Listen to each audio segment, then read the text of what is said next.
Well, we are inching closer to race day. It was another exciting today at the Speedway. Qualifying getting started for next weekend's Indianapolis 500. Tough to believe it's only a week away at this point. Some big names getting caught up in some big drama, though, today at the track. RTV6 sports anchor Dave First and Tony Kanaan both join us live from the track.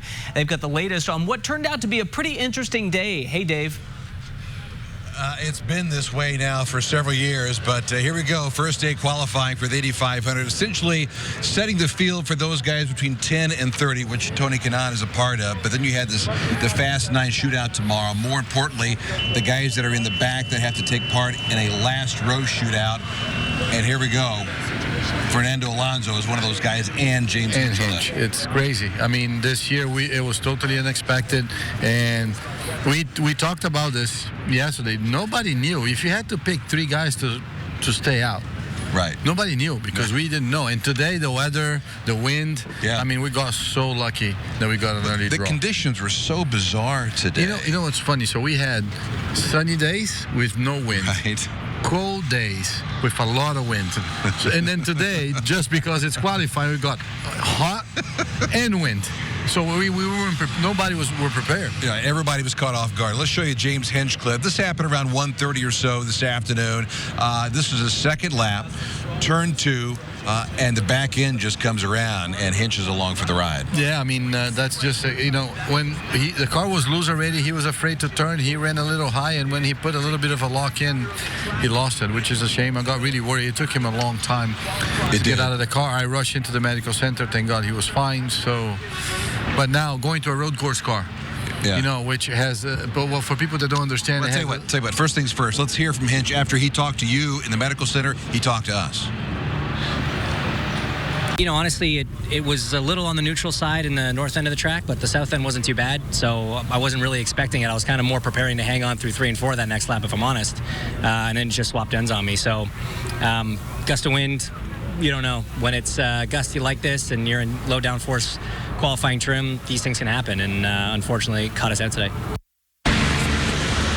Okay, so that's around 1:30. They immediately got out the car he used in the GP last Saturday. Took off the aero bits from that, put on the oval kit, if you will, threw in a brand new race engine. This crew got him out by 4 o'clock, threw him through tech, and then that process of going to requalify.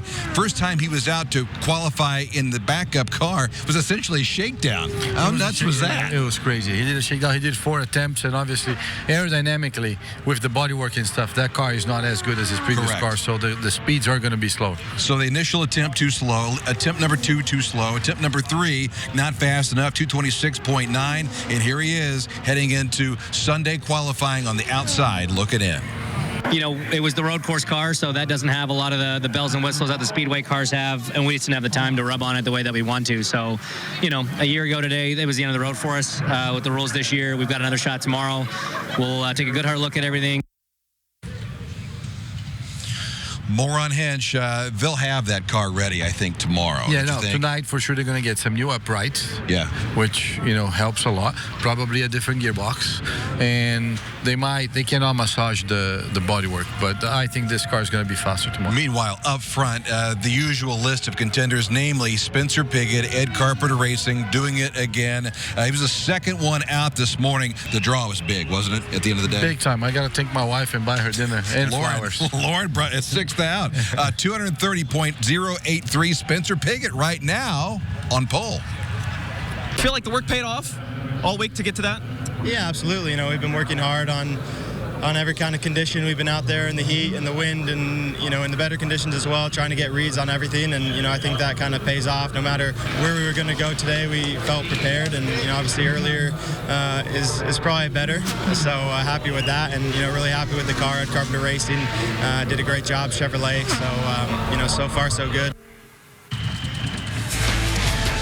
So this all sets up the Fast 9. This is the way it looks, and here's the situation. If it rains out tomorrow, this will be the first 3 rows for the 103rd running of the Indianapolis 500. Piggott, Power, Pagano, row 1, Newgarden, Herta, and then Ed Jones making up row 2 again for now, and then Ed Carpenter, Rossi, Sebastian Bourdais rounding out the Fast 9. Could be the first 3 rows. We will see tomorrow. So many other storylines to talk about, including Fernando Alonso. The News at 6 continues after this.